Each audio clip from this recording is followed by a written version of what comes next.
Hello everyone, glad to be back. Today is 21st of July, now it's 10 o'clock in the morning Moscow time. I'm Levan Gudadze and this is my first update today, in which I will share all the main news that are making headlines in Russian media outlets and Russian language pages on different internet platforms. There are quite a few very significant developments and news that I'd like to share with you for this moment. But before I start, let me take a couple of minutes and make a few announcements. First of all, it became clear to me this morning that some scammers were active on our Telegram page, maybe on YouTube or Rumble also. So I will ask all of you to be vigilant and never to answer to any message, any private message or mail that will appear as if it's mine, because I never ever write private messages, never, on none of the platforms. All my activities are public, and if you see any message, just block straight away that account. And if you can inform me so that I can block also those accounts on our platforms here on YouTube and Rumble, and also on Telegram. It's important, so please be vigilant. Scammers are a big problem for big channels, but it seems like our small channel also become their target, so we all have to be more careful. That's been said, the second announcement that I want to make is about tomorrow. Tomorrow is Saturday. And well, first of all, let me wish you a great day today and great upcoming weekend. And when it comes to Saturday, as I said quite a few times before, I want to have at least one day off a week on Saturdays. So if nothing extraordinary is happening, then tomorrow I will have a day off from YouTube and Rumble. I may be somewhat active on Telegram, but overall, Saturdays I want to have this type of create this type of tradition, if it's the right word, or approach to my work, that Saturdays I will have day off, so that I can have opportunity to recharge and be able to continue this work, because I do have long hours on daily basis, because it's not just about recording video and preparing these video updates. I'm all day long quite active on Telegram also, so to be able to make regular updates on Telegram, I have to constantly check other channels, media outlets and so on. So from early mornings in the day, from 7, 8 up to 11, 12 at night, I'm constantly at work, you can say. So it will be good for our project and for me to be able to work, to take at least one day off on Saturdays. And well, tomorrow I will probably have a day off. That's been said, yet again, if anything extraordinary is happening, then of course I will make an update. That's been said, let's talk about news now, and I will start with Ukrainian special military operation. And first of all, of course, a quick summary of the situation on the front line. It's mainly still operational pause all along the front line, even though in some sectors of the front some fierce fighting is taking place. But let's go one by one. So Kherson region, it's usual stuff, artillery duels between the sides and recon operations. Zelensky's regime still tries to hold on to some positions, some small breaches on the left bank of the Dnieper River, but even on the bank of Dnieper, left bank of the Dnieper, operational control is in Russian hands, and as I mentioned, it's still operational pause, even though I do expect in coming days and weeks activization of Ukrainian forces in Kherson region, because if Zelensky's regime won't be able to postpone this operational pause on the Zaporozhye and the South Donetsk sectors of the front, and if Washington and London will force Zelensky and his associates to start second wave of offensive, then I believe during that second wave mass crossing of Dnieper from Ukrainian forces will also take place. At least I think that's highly likely that that type of operation will take place. But yet again, for now, it's still operational pause. When it comes to Zaporozhye and South Donetsk sectors of the front line, it's still operational pause, as I just said. Ukrainian forces are trying to conduct some operations in direction of Rabotina to somehow improve their positions, but day after day they are repealed. All the offensives are repealed, and I'm almost on daily basis now posting on my Telegram video confirmations of destroyed Ukrainian armed columns and military units. Seems like Zelensky's regime is not really able to learn anything since the beginning of this so-called counteroffensive. When it comes to Vremevsky, so-called Vremevsky Ledge, it's also operational pause. There are some local level skirmishes, but mainly sites are conducting recon operations and artillery duels. So nothing is happening on these sectors of the front, on this land bridge between between Crimea and mainland Russia, that will influence overall situation on these sectors of the front. When it comes to Donetsk direction, it's still usual stuff. Marinka, Krasnogorovka and Avdiivka directions are hot points, but yet again, nothing in a scale that will significantly influence overall situation on this sector of the front. It's still operational pause. There is no other way to characterize that situation. In Bakhmut direction, as I did a report yesterday, Ukrainian forces were quite active, or at least trying to be active in Klishevka direction. There was some fierce fighting. I believe these fresh forces that was redirected to Bakhmut sector from strategic reserves of Zelensky's regime have arrived on the front, and they are now trying to conduct some offensive operations. But yet again, all the Ukrainian local scale offensives have been repealed, and operational control in this sector of the front is in Russian hands, and more than that, initiative is in Russian hands. Despite all these attempts from Zelensky's regime to achieve any significant success on flanks of Bakhmut, initiative now is in Russian hands, and for example, on the northern flank of Bakhmut, it's Russian forces that are conducting offensive operations more often. But yet again, it's still local scale, and these operations cannot influence overall situation on this sector of the front. And by the way, head of ground forces of Zelensky's regime, that quasi-general Syrskyi, some drug addict and extremely stupid moron, did made some statements yesterday. I believe that Bakhmut is in some kind of operational encirclement, which is, well, even this pro-Ukrainian map, according to this pro-Ukrainian map, Bakhmut is nowhere in operational encirclement, but, well, it seems like drug addiction is a serious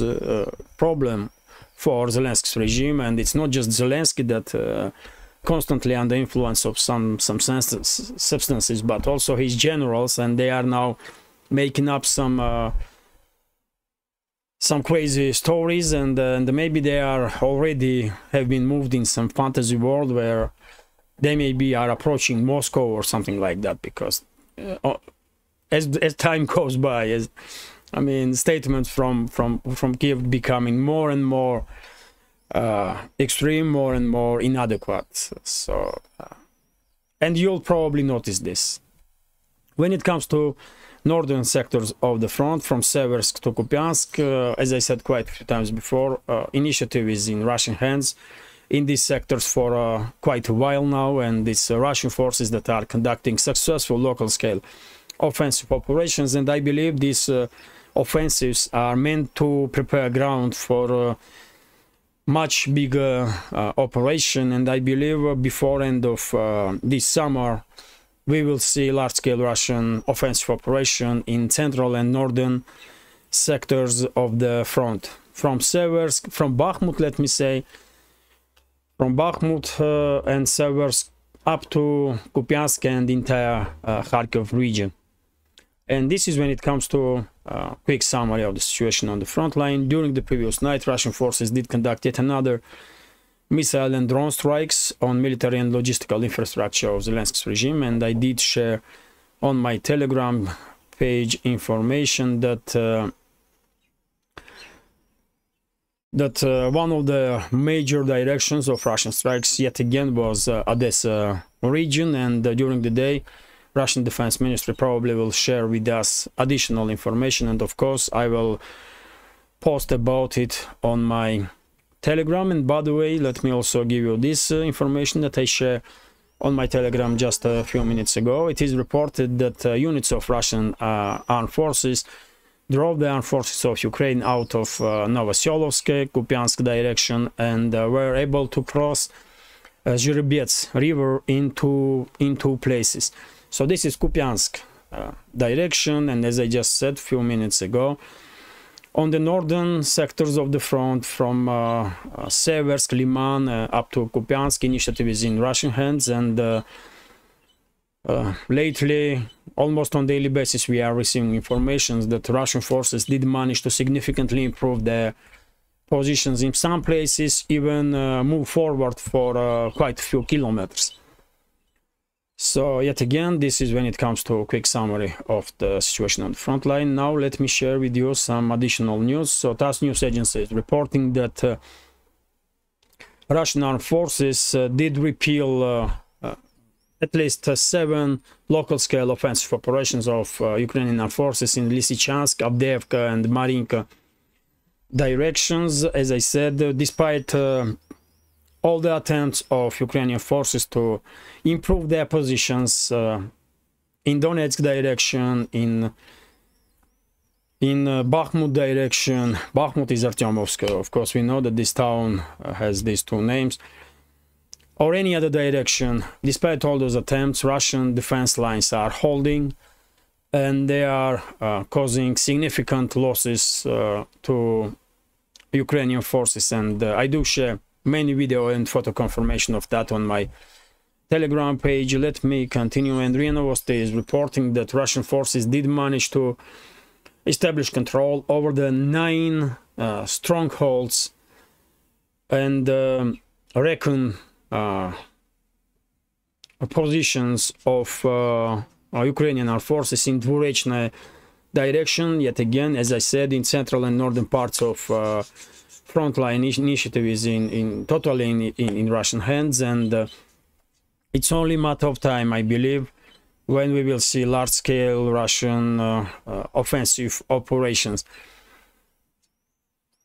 So let's continue now, and by the way, I'm gonna try to go through news as fast as possible to make sure that update will be short enough.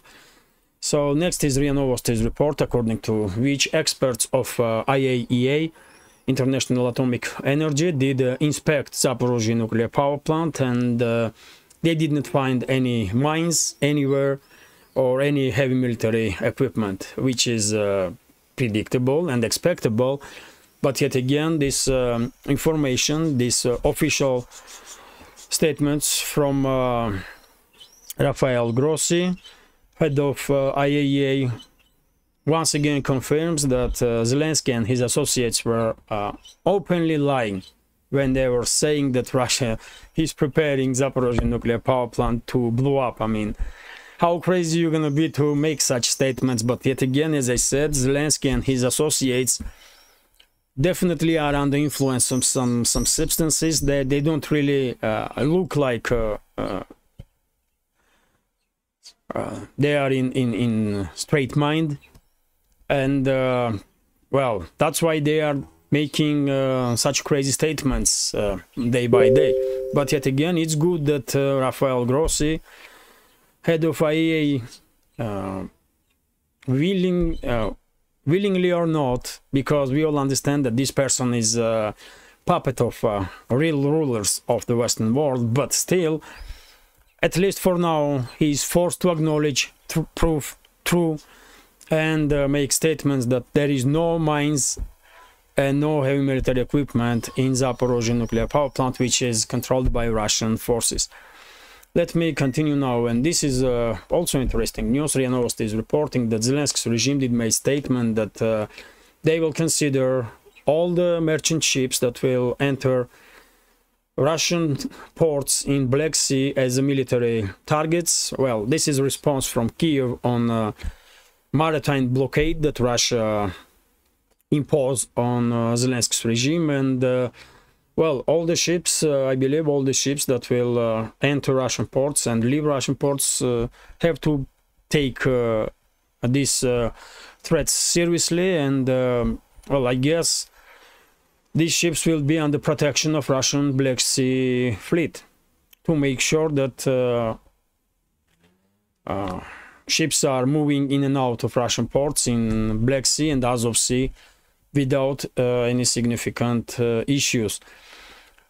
And by the way, of course, you know that Russian side also made a statement that all the ships that will try to enter ports that are under control of Zelensky's regime or leave those ports on the Black Sea will be received as military targets, as ships that are operating on behalf of Zelensky's regime.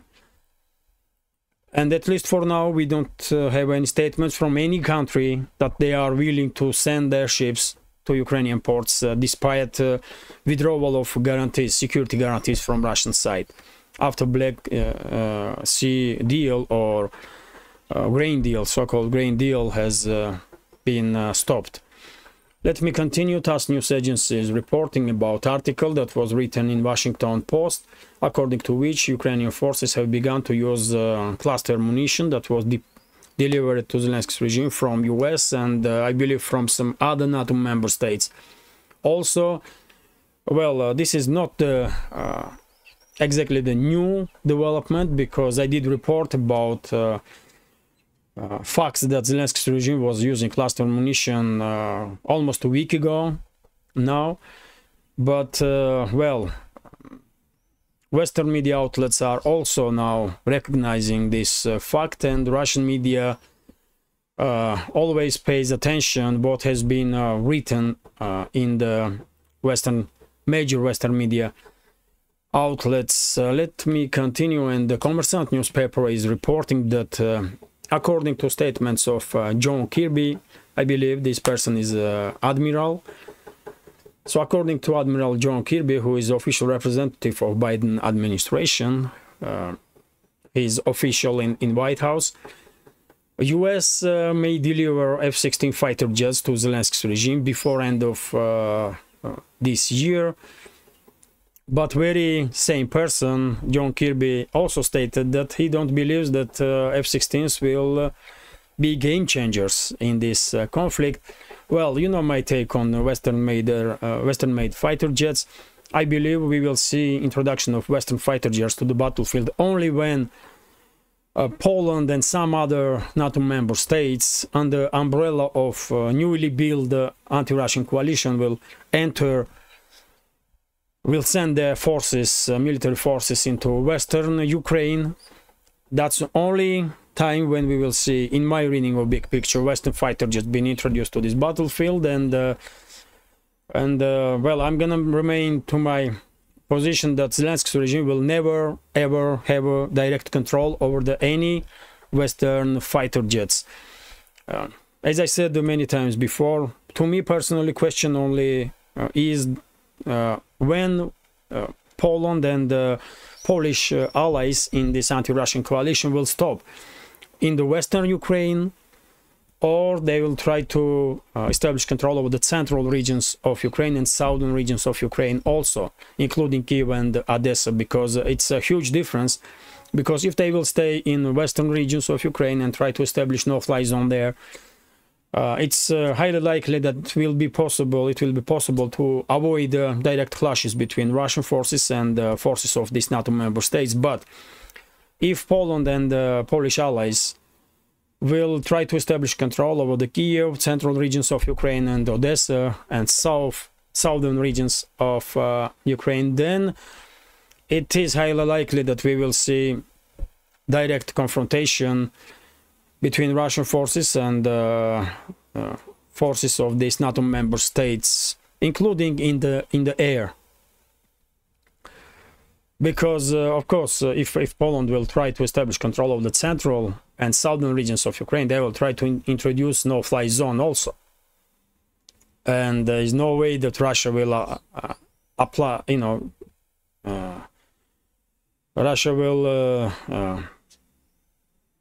not respond on such development. Russia will never recognize Polish or NATO control over the central and southern regions of Ukraine, especially Odessa region,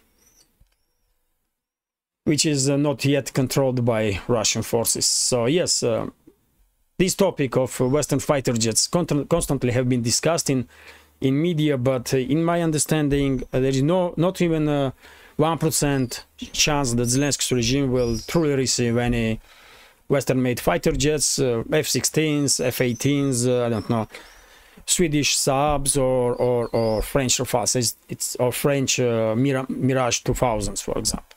It's not happening. It's just impossible. But we will see introduction of Western fighter jets to this battlefield when Poland, with some allies in the anti-Russian coalition, will try to establish control over the western regions of Ukraine and maybe even central and southern regions of Ukraine, when they will try to impose no-fly zones there. Let me continue now, and TASS news agency is reporting that, well, this is also quite interesting. As I said, Russian media do pay attention what has been written in the Western media outlets, and this time we have information from CNN, this US propaganda outlet, which is noticing that some weapons that was delivered to Zelensky's regime have been stolen. And that's CNN, by the way. That CNN is talking about it. That some portion of weapons that was delivered from the NATO member states to Zelensky's regime have been stolen. So if CNN is talking about it, then situation must be incredibly terrible when it comes to control of those weapons, and when it comes to amount of weapons that have been sold on the black market. And you can imagine who is possible buyer of those weapons, and we are talking about not just pistols and not just automatic weapons, including machine guns, heavy machine guns. We are talking about anti-tank weapons. We are talking about air defense systems, manpads, and many other military equipment that, according to Russian media, long time, almost since the beginning of special military operation and Western military deliveries to the Zelensky's regime, have been appearing on the black market. And eventually, as I said many times before, and not just me, many other commentators also, eventually these weapons will end up in hands of criminal gangs in Europe and just all around the world, really, in hands of terrorists and extremists. And the European states will gonna deal with this issue, will be forced to deal with this issue fairly soon. If you remember, just recently when there were some riots in France, there were many video footages when some rioters were using AK-47s or modifications of those assault rifles. And that's just the beginning, I'm afraid. So yes, if CNN is writing about this issue, that some weapons have been stolen in Ukraine and have been sold on black market, then that's significant issue, I believe. Situation should be terrible if Western media outlets are forced to acknowledge this problem. Let me continue, and TASS news agency also reporting that President of Russian Federation Vladimir Putin have not yet made a decision if he will participate in G20 summit in India in person. Well, we learned in previous few days that Putin will not participate in person in a BRICS summit in South Africa, and I guess it's highly likely that Putin will act same way when it comes to summit in India, because this way Russian side will minimize pressure on host states. In BRICS terms, it's South Africa. In G20, in regards to G20, it's India, and Russia and India do have great relationships, and I don't see a reason why Putin should participate in this summit in person, and somehow unwillingly increase Western pressure on India, when he can participate by video call and basically make all the statements that he thinks are necessary, and just be as much productive as possible. And you know, Russian foreign minister and some other members of high-ranking members of Russian government definitely can represent Russian president in best possible way. So I don't think this is a big issue, really. Let me continue now. Interfax is reporting that it's quite interesting that US made decision, US administration did make decision, and Pentagon, to send the 2 amphibious warships in Hormuz Strait in Persian Gulf. And according to this information, this move from US is a response of recent activity of Iran Navy, when some tankers were detained. Well, that may be a case, but I believe US is not very happy with the recent developments in the Middle East, especially with this breakthrough in relationships between Iran and Saudi Arabia, Iran and United Arab Emirates, and many other kingdoms in the Persian Gulf.